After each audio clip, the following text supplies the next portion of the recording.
4 decades in the hospitality industry, hotelier Mr. Rajiv Kaul is a very important part of this close-knit fraternity. Today he joins us to talk about Mr. PRS Oberoi or Bicky Oberoi, whom he considers his mentor and friend. Mr. Kaul, you started your career with the Oberoi School of Hotel Management. Did you meet Mr. PRS Oberoi at that time, and what were your initial impressions of him? So the first time we met Mr. Oberoi was at our final interview, because he would personally select all the management trainees. It's a tradition that continues to this day. And I think we were we started with 9,000 and came down to some 300 people through a series of filters, and then he interviewed us and selected a batch of 16.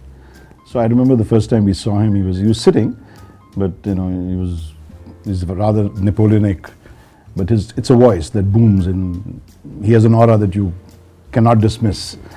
And of course then, on the job, when we saw him in the hotels, etc., one could clearly see that, as I said, there was a special aura about him, which inspired a lot of strong feelings in the staff. There's one standard question which everybody's asked as to why do you want to join hotels? And I think my reply to that was perhaps a little different. I said I want to join hotels because I want to work in an air-conditioned environment. So, he smiled and he said, okay. And I thought that was it. And to my surprise, some 20 years later, 25 years later, we were having dinner, and he was in one of his expansive moods, and he told the story to my wife. He says, can you imagine his reason for joining hotels with this? So I was really flattered that he remembered it even after 25 years and interviewing, thousands of people. But that's Mr. Oberoi. He has an elephant of a memory. I mean, he has a memory of an elephant. Could you share some anecdotes about him that reveal his true character?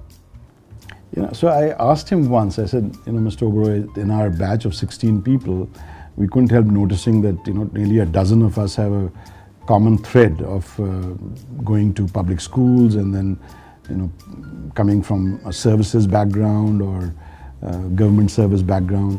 So that could hardly be a coincidence. So there must be, so he said that, I can train anyone to be a hotelier, but I can't train someone to be a gentleman. And I thought that was a tremendous insight, that he wanted gentlemen hoteliers, and that's where Oberoi Hotels stood apart from others. So he's always emphasized on the quality of people, and one of the things that a general manager cannot delegate is that he must sign off on every new employee that is hired, because it is a people's business. So I remember once we had a very important industrialist staying with us in the hotel, and Mr. Oberoi happened to be in the lobby, so I walked across and introduced the two of them. And Mr. Oberoi then later on took me aside and said, what were you speaking to him? So I said, no, I was just asking him, Mr. Oberoi, I trust he's having a comfortable stay and everything. And so he says, what did he say? He said, yes. So he said, what did you expect him to say? He said, what kind of a stupid question was that? He said, you should be asking him, what can we do better? There's no point in asking him if he's having a comfortable stay. And come to think of it, that's really what distinguishes Oberoi Hotels, because the question that we need to ask of ourselves is, how can we find new ways and better ways to delight our guests? How can you better the guest experience? And you can only better it if you focus on perhaps where there is an area for improvement, rather than 10 things that are going right. So you worked with 3 of the biggest hospitality companies in India. In your experience, what, according to you, is Mr. Oberoi's, what sets him apart as a hotelier? What are the qualities that he has? And how do you feel about how he's influenced the entire world of hospitality? See, Mr. Oberoi is a hotelier's hotelier. He's really the oracle. The bedrock of excellence is service. And Mr. Oberoi has always emphasized on service. Now, service means, it starts with warmth, and then it is promptness, and then it goes on to courtesy, and then personalized, and finally it should be anticipatory. So, service is everything. That is something which Mr. Oberoi, you'll hear him say it a number of times a day. And his attention to detail is legendary. I mean, there are so many stories about, how he wants the chicken to be cut into 4 pieces. He wants French fries to be blanched before they are fried. The toast is best made from bread which is 1 day old. So these are some of his pet peeves that we were raised on. But he's absolutely right. I mean, if you want the best for your guest, then you've got to do it right. And there's only one way of doing it right. So that's something which Mr. Oberoi always emphasized on. In the late 80s, as a youngster, some of us were sent on a trip to see the best hotels in the world. So we actually visited these hotels and spent time there to see what is it that makes them what they are. And then bring and incorporate those best practices into Oberoi Hotels. I was very fortunate Mr. Oberoi approved my going to Cornell for my master's at Cornell ESSEC in Paris, and I was there for 2 years.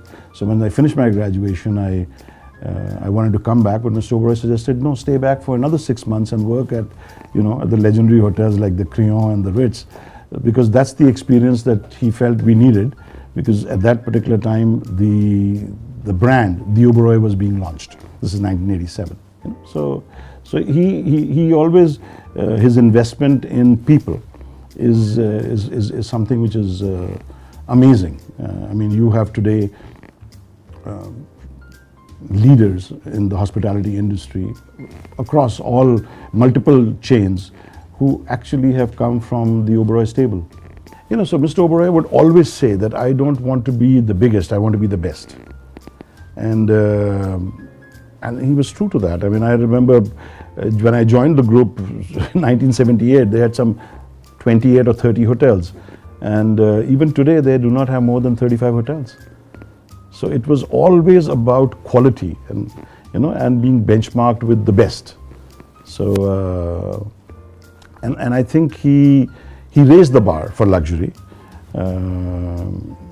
I mean, it was a matter of great pride for everybody in the industry when Oberoi Hotels in 2008 were rated as the #1 brand in the world. I must say we were very delighted that we could emulate that, in 2020 and 2021 with Leela being the best. But the inspiration has always been Oberoi Hotels and Mr. Oberoi, because he has always pursued perfection, and perfection is a journey. It's not a destination. So I think there is a passion which clearly gets indoctrinated into you, and there is a sense of responsibility towards excellence. It is not something to be trifled with. You can do anything, but you must do it well. And it's not about doing it well, but do it the best possible way that you can do it, because every act of yours is a signature. These are simple things, but Mr. Oberoi teaches it to you through personal example. So it stays with you. So now tell us something about him that nobody knows.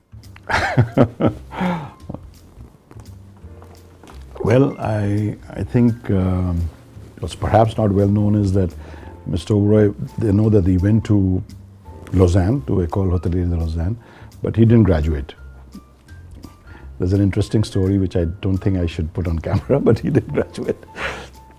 But he didn't need to, right? I once asked Mr. Oberoi that, what if your father, Rai Bahadur, was not a hotelier? What profession would you have chosen?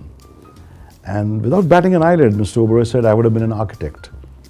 And people who know him would not be surprised, because his knowledge of architecture is amazing.